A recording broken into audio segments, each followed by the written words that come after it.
Hello?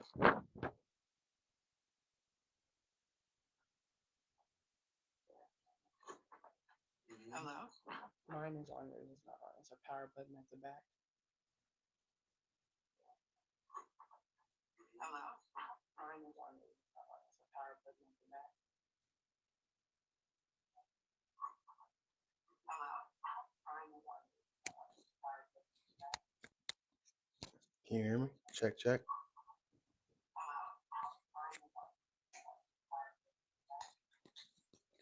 Can you hear me? Check, check.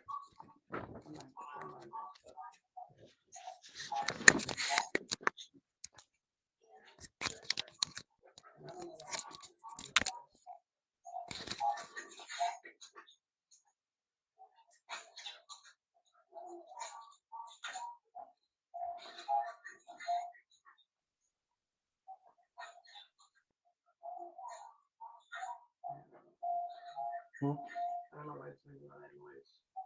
I turned mine off.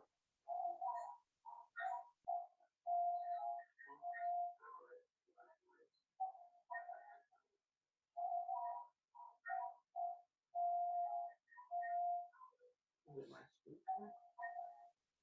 Maybe. And then we have sound down on somewhere else.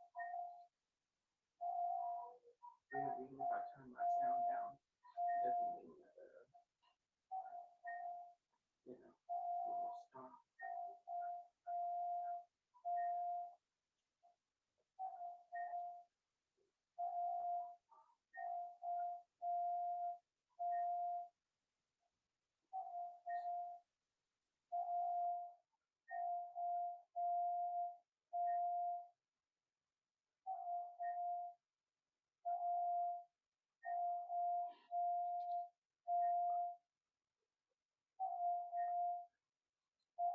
Um,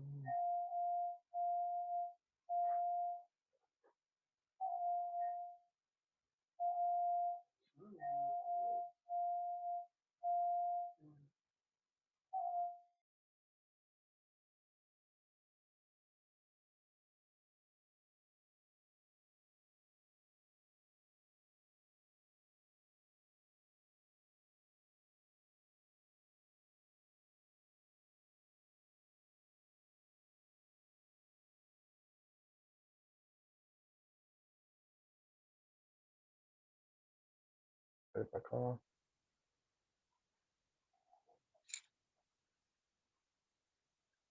Check, check. Can you hear me?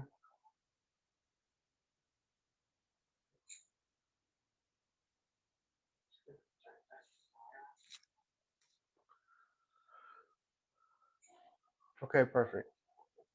Took me a while to get it together, but got it going now. All right.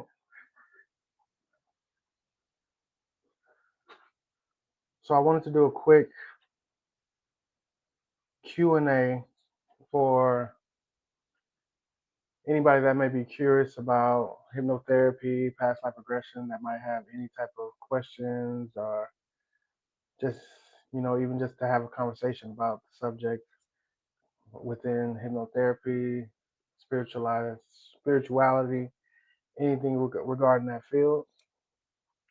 So today I have my wife with me to help me out. She's gonna be asking me some of the most commonly asked questions regarding hypnotherapy and past life regression, and then we might go into a couple more questions. But thank you for checking it out. So what do you have? Okay. What is the difference between regular hypnotherapy and past life regression? Well, when it comes to regular hypnotherapy, it can be used for a multitude of things. It's a modality that helps people get to their subconscious level and start to retune things, so it can help with addiction, with fear, with trying to find your purpose, but also even just trying to find answers within your internal spirit. Um, so if you would like to add hypnotherapy into your actual therapy, it can take the things you learn from actual therapy and actually actually etch those things into your actual subconscious, because most of our present day interaction with ourselves is just our conscious. But most of the things that we have saved in that are our habits and our fears and how we survive, everything on um, that survival level is etched into our subconscious. So that's all etched from childhood, from early age, from just being from our life experiences. So when you can join hypnotherapy, it actually lets you be able to fine tune and adjust some of those things that we have kind of etched into our personality and into our lives already. Right. And when it comes to past life regression is a modality that helps you experience your your spiritual conscious from a past life. And I know that some people, when it comes to maybe religion or even just self belief and things like that, we may not believe that we even have past lives. So even for people like that, you can use past life regression to help you just answer some questions, because it's still your subconscious that is giving you some answers. So when you go into a past life regression hypnotherapy state, it it gives you a whole life and reason behind so many things that you're carrying with you today. So within past life regression, you can go into a past life in the 1930s, or you can go into a past life before even time was recorded. It's all about the history of our eternal soul. And when it comes to our eternal soul, it has a lot more depth to it than we're taught. So I think past life regression really helps you realize exactly how full and how eternal your existence truly is. Right. Yeah, that makes a lot of sense when people are dealing with their day-to-day life and they don't understand necessarily, Where things come where things from, are coming from, why am how I it like this, triggered. what's going on, why do Yeah, I fear this, why do I, anything. absolutely. Absolutely. Can I discover my life purpose through a regression session? You can. When you go through a regression session, you'll go through a life and you can realize that something that may be boiling up in you your whole life, something you've been wanting to do, or something you just always had a thought about.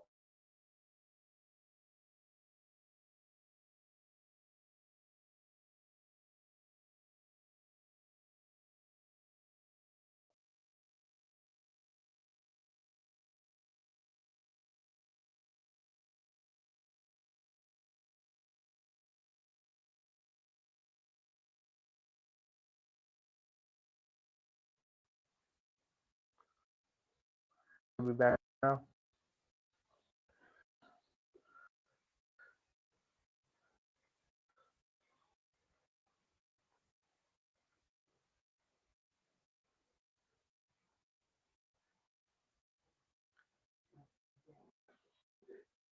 Please bear with me. Working through my stuff right now. I'm gonna work through the keys along. I'm gonna try to do these every week, just to start building some type of audience of people who may be curious, and also just a platform for speak and actually detail and teach about what we do and what I think is important. So you're saying, um, what was the question again? Can I discover my life purpose through regression? Yes, because sometimes you have things that are underlying in your personality, things that you decide on. Does this motive come from? Why do I like this? And then you come to a past life regression and find out you spend a whole life dealing with this, and you may be extremely talented and sorry, you have had a career in this type of subject, and give you fuel to actually give you the confidence to do that in life now and show that it should be a part of your overall purpose. Like soul contact. So conscious and yeah. What exactly is spiritual attachment and How do I know if I have one? And spiritual attachment is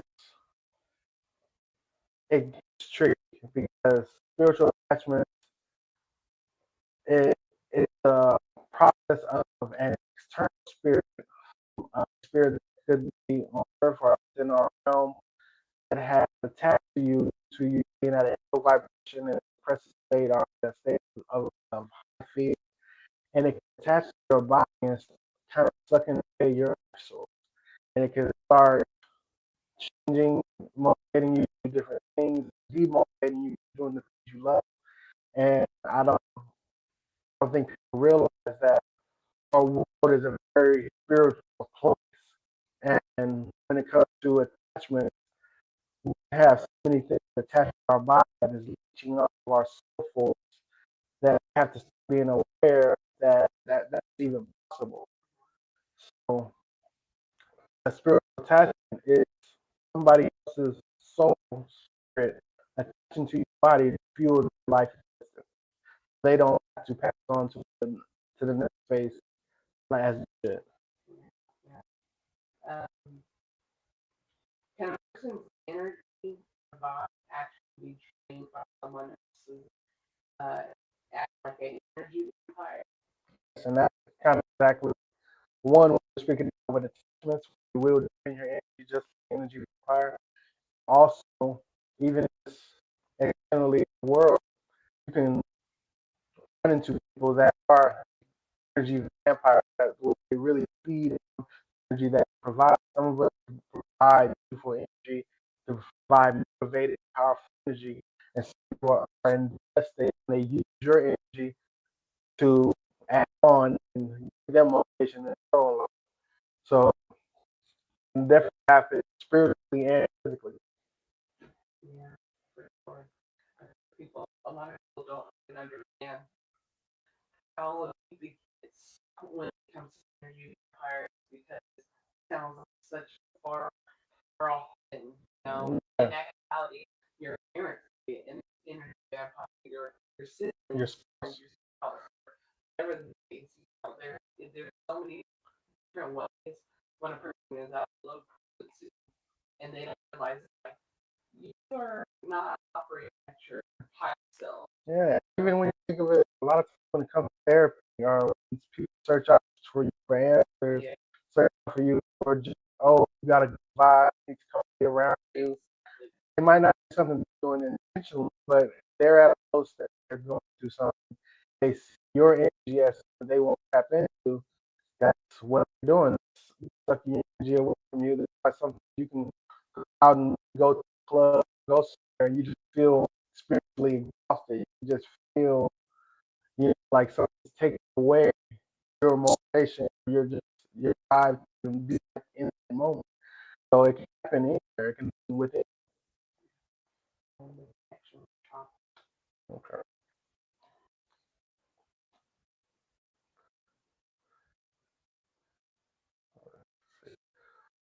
What all right. I'm gonna pause for a second. I will be right back.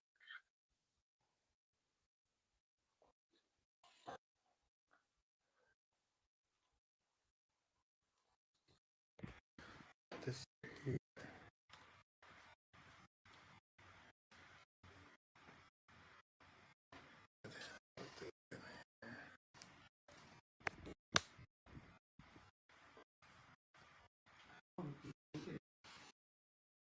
Literally, like every word you're saying is, uh, yeah.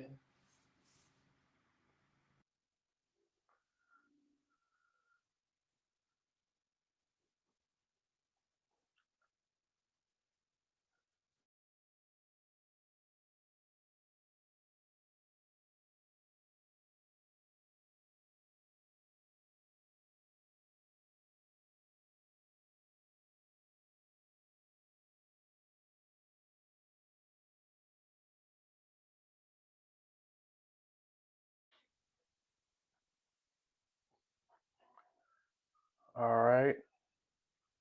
Let me know if you can hear me. It should be coming up in a second. Do you have your mirror reflected so you can angle the camera better? If not, Well, it's showing me right here. okay. It's just a lag. Okay. So um, what is between live state and can we go there? What is the Between between? live state. Yeah.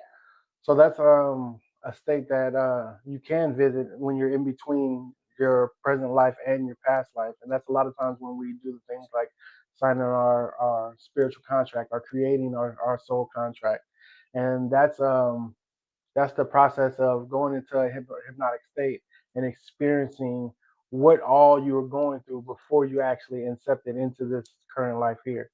And it's really profound. It helps you kind of realize who you are as just a soul at its purest point, and without the baggage from what's coming from your life before, and the stresses of what you're carrying in your life now. And it also helps you discover what you feel your life purpose may be, or why your motivation to actually come into this specific life is, why you chose your specific parents, why you chose where you live, and all these other things. It helps really quantify the exact reasonings behind so many things within that spiritual moments in between lives.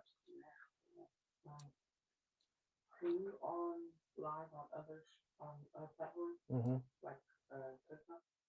I'm on Facebook and YouTube. Oh, okay. Um, so how can I tell the difference between my own intrusive thoughts and outside energy?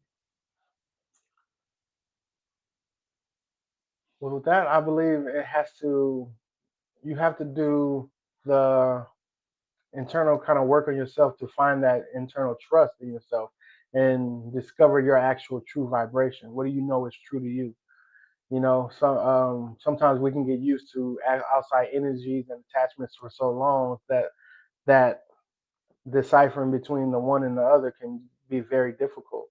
We might not even realize that, and another entity is trying to tap in and change our opinions and things like that.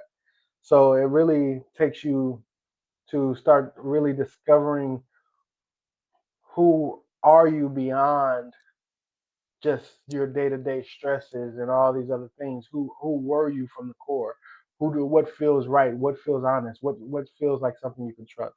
Mm, no. Are you on your own page on YouTube? Hmm. Uh,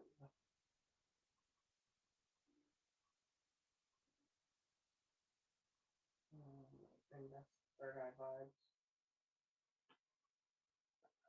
Yeah, I believe so.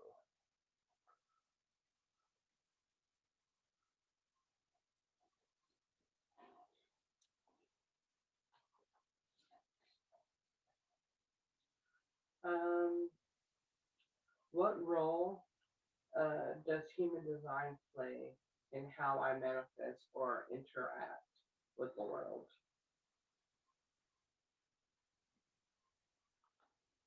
Can you repeat that one more time? I'm sorry. What role does human design play in how I manifest or interact with the world?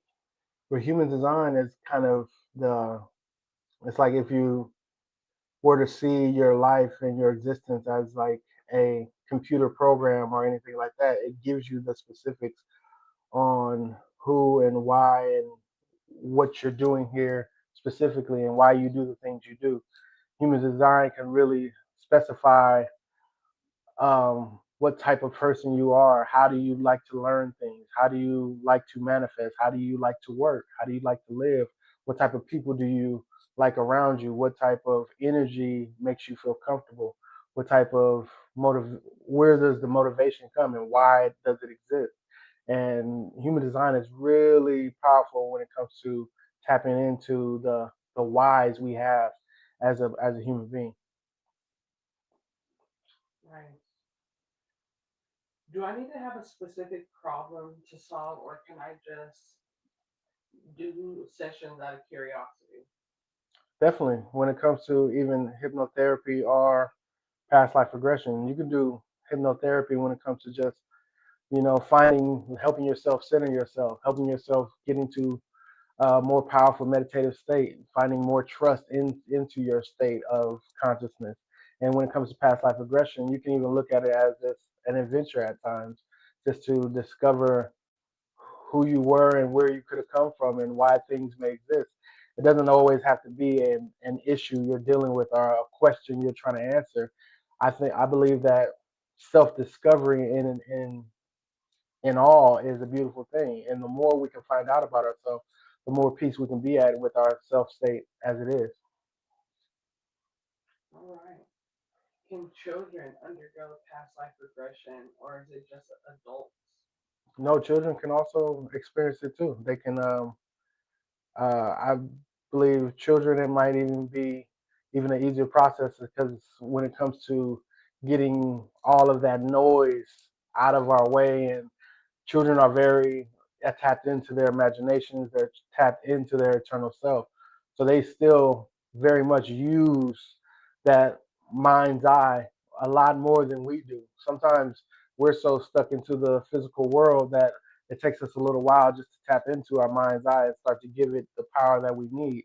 Children, they use it all day. That's how they can play imaginary things. They can have fun by themselves. They can create scenes within their own self. It's I it can definitely help a child because when it comes to hypnotherapy, it's not like how we see it or how it's broadcasted on television. It's not like, oh, when I snap my fingers, you're going to bark like a dog, you're going to do all these things. When you're in a hypnotic state, especially with me as a practitioner, you're fully conscious, you're fully there, you fully hear what's going on. You can fully pull yourself out of things. You are in control of the situation. I'm just there as a guide to help you move to the point that will actually serve you in the purpose that you come there for. Beautiful. We actually have a question from Keith. He says, how do we tap into the mind's eye? Tapping into the mind's eye is about it's about trust first. It's about trusting yourself and trusting what you're visualizing. That mind's eye is has a lot to do with the visualizations we go through. And as we get older, a lot of times it gets a lot fuzzier, it gets a lot darker. So as a practice to help strengthen that, I would say just meditation, giving yourself a couple minutes a day just to strengthen being able to control what's going on in your mind. And when I say meditation, it's not saying like you have to go through it, it's just quiet, but giving yourself that second to even notice what's going on in your mind. That is already building the muscle of the mind's eye in general. Yeah, definitely. I think a lot of times life is so busy where we don't have a forethought of taking it slow, start the morning with no electronics, at least for the first 30 minutes, Hmm. and to allow yourself to question, like, how do I feel today? How do I want to go about today? What are the things that I desire to achieve today? You know, like you said, trusting yourself with just, hey, I'm going to do the work that needs to be done so I can clear my pineal gland. I can open my forethought of, um, just allowing that door to open for your consciousness for sure. Yeah.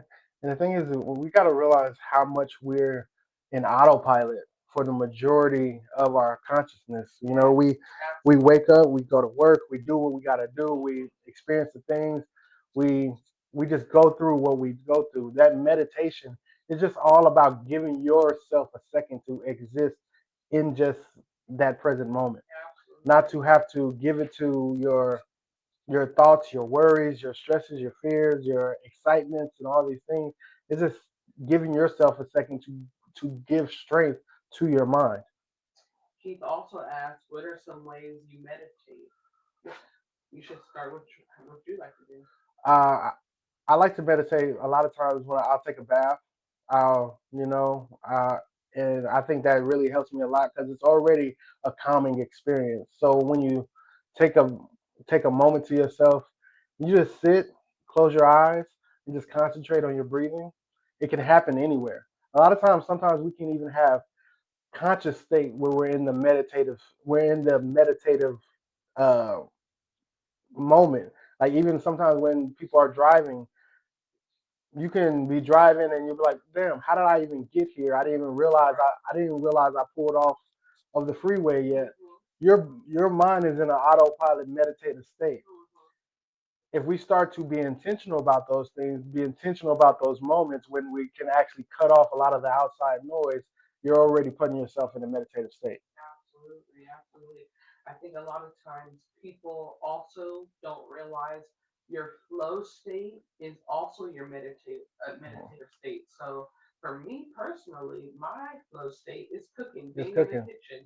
A lot of the times I cook with in silence. Hmm. I cook with just as of lately, I put on like maybe a little music or something, but I will cook in silence and before I know it, I have a whole meal that I prepared. You also enjoy to sit in the sun in the morning. Hmm. Can you tell me more about that and how you feel? Well, I like sitting in the sun in the morning too because I just believe the sun is a natural charge for the body. Yeah. And when that sun is resonating on your forehead, it's right resonating on your third eye, on your mind's eye. And it's empowering the attentions you're putting onto it. So if you're able to sit and let yourself be in that present moment, be in that space, it's it's a very powerful thing, and I think sometimes we overwhelm ourselves with the idea of wanting to meditate, thinking that we have to be in some like trance-like crazy state. When in actuality, it's just putting ourselves into the flow of the moment and not having to truly worry. Like I've I've been in states not any time recently, but when I'm playing basketball or something where it's like I'm not worried about if the shot's going in. I'm not worried about how to shoot or what the defender is doing. It's just my body is just doing what comes natural because I trust I know what to do. So if we're intentional about those things, we can enter those states in any space we need to. Absolutely. So Travis says his form of meditation is driving, and Keith has another question. He says, "Does diet affect your mental health?" And me personally, I wholeheartedly say that, diet has a huge impact on what you eat. Like in our household, we don't eat processed food. We don't eat outside a lot. And if Mm, we are eating outside, it's not going to be a McDonald's. It's not going to mm, be a Jack in the Box. We're going to go somewhere where I know they've actually prepared a meal yeah. because I don't want the processed foods to be overloaded in our body to where I'm concerned about parasites. I'm Mm, concerned about heavy metals. I'm concerned about, just all these different chemicals that they add into processed foods because that is another layer of drowning out your pineal gland. That's mm, another layer to, your body not being able to receive the spiritual downloads that people get. Like when people have intuitive feelings or thoughts, that is wholeheartedly your your higher self, your spiritual guide giving you information. But when we cloud all that with the BS at these restaurants or at these, different, or even the just grocery store. grocery store. The Yeah, grocery it's store got processed things. full of, crap that people are giving their kids that we grew up on as people. And then you find out, like, damn, I've been kind of hindering my whole spiritual growth because I've been brainwashed Mm. essentially. And also, even just to the simplest form, when we eat processed things and we do things that are not natural or organic, that automatically puts the body into an overwork load. So Absolutely. it has to. That's why your body gets tired. That's why it gets drowsy and exhausted because your body goes into okay. Now I have to actually process these food. I have to digest and do these things. So your mental state is not something that you can even serve or Absolutely give not. energy to. So Absolutely not. it definitely. I mean, of course, I believe you. I believe the mind is more powerful than anything, but you're just definitely not helping the process of your mental state because a lot and also we have to be very mindful that a lot of the intention that goes in some of the food we're Mm-hmm. eating. When a man hates his job at McDonald's and he's making your food, a lot of that hateful energy is going into that food. When somebody is anxious and all these things, and with all the food that we don't know exactly who it's Mm-hmm. coming from or where it's coming from, or even the animals, where if they died a stressful death, if they died a death that Fear. of fear and all these things, that goes into the food and Yeah. that contributes to your mental state. Yeah. We are so in tune and connected with everything around us that everything has its purpose. And when we're not deliberate in what we're ingesting things from places we have no idea where it comes from, Yeah. and our body has to work through that. Our spirit has to work through that. Absolutely. But a lot of things that people don't realize, a lot of stuff that is on the shelf processed already has been systematically made to do something to you. Yeah, There's a article that has been, out for a while, but just resurfaced about how Kellogg's, they make their cereal to where kids will not be sexually inspired, the or sex drive will teenagers. be Exactly. So depleted. their sex drive would be depleted. So just from that one thing, you never know how these other companies could have different motives, Exactly. or the fact that they could have partnered up with the FDA, or they could Yeah. have Or with the partnered up with or medical, with exactly. everything, and we already know that a lot of the corporations and a lot of the entities around us are have motivations that are beyond our well-being. So Absolutely. they want money from us, they want energy from us, they want all these other things. So when those ulterior motives are the main, us having a good mental health is not really part of the picture, and our body can feel that. Not at all. Yeah, I think you know, if people just have a second forethought about what could possibly be going into their food, it could be tremendous. Keith says, "Are there foods you recommend that help you meditate and calm your body?"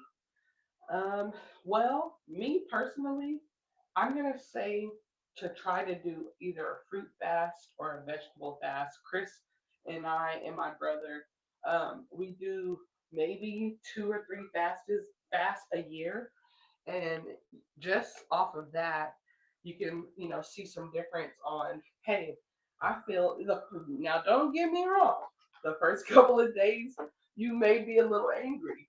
You may feel, kind of triggered to, what am I trying to say?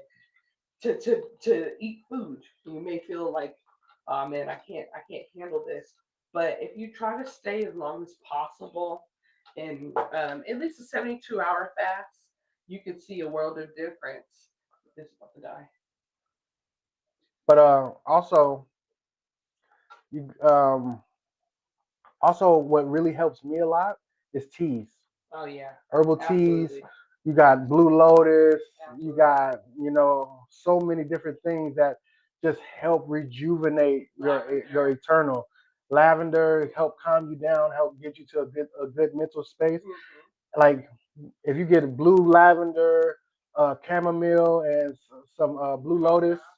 some kind of or something, it helps bring you to an already relaxed state anyway, to where it's not going to be as hard to fight to get to that meditative state. Yeah, but for sure, even just back to what he was asking about, what are some foods to eat? Food that is alive. Yeah, I'm gonna yeah. say just Fruit, exactly vegetables. food that's alive for sure. And if you even try to switch over to a small pescatarian, for a few days. Now, granted, you want to get some wild caught fish or seafood, so that way it doesn't have a lot of heavy metals and mercury. But and also too, when I cook with the intention of I want this food to heal the body or the mind or bring happiness. So the the words that we speak on a daily basis have so much have so much power.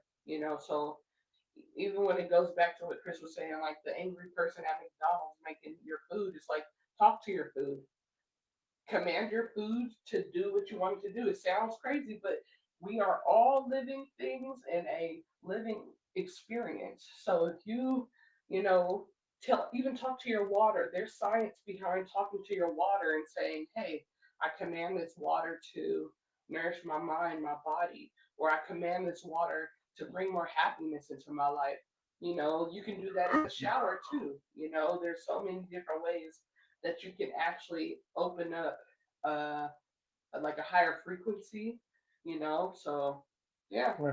It's just being mindful and intentional about what you're ingesting. And like I said, the mind is the most powerful thing. But a lot of times we don't see that mind as being powerful. So it doesn't even do half the work that it's capable of doing. So whatever we're ingesting is doing everything we're doing. And also we gotta also realize a lot of things are not feeding into our having us a healthy mind state. The fluoride we're taking in when we're brushing our teeth, the aluminum that's going into our deodorants and other things that we're wearing every day. Like a lot of these things are clogging up and making it difficult for our mind's eye to even be open. A question. We started late. I'm gonna do one more question for my list, and if anybody else has a question, I can do that too. Yeah, feel free to ask questions, guys. um so another question I have is, will I remember everything that happens during my session? Yes, you'll be fully conscious and available to what's going on. Sometimes after coming out of the state, it's kind of like coming out of a dream. Sometimes how you can remember a dream, but it's a little fuzzy. But that's also what I'm there for, to take notes and scribe what's going on. But you're fully able to remember what's going on. And from my experience, I know that when I'm when I've gone through to a past life, it's kind of so exciting and you're so much into it. It's hard to forget. It's a it's a you're really truly in the spirit of a person from your past life. So you're beyond just seeing what's going on. You're feeling what's going on. You have the smells. You have everything in that moment. So it's hard to forget. Mm, alright. All right, good. I really appreciate everybody that joined me tonight. I'm gonna keep this up and try to do this every week. So if you can set up a little time for me so we can sit and talk. All right, I appreciate y'all. Great job, baby. You did great. Yeah. How you feel about it?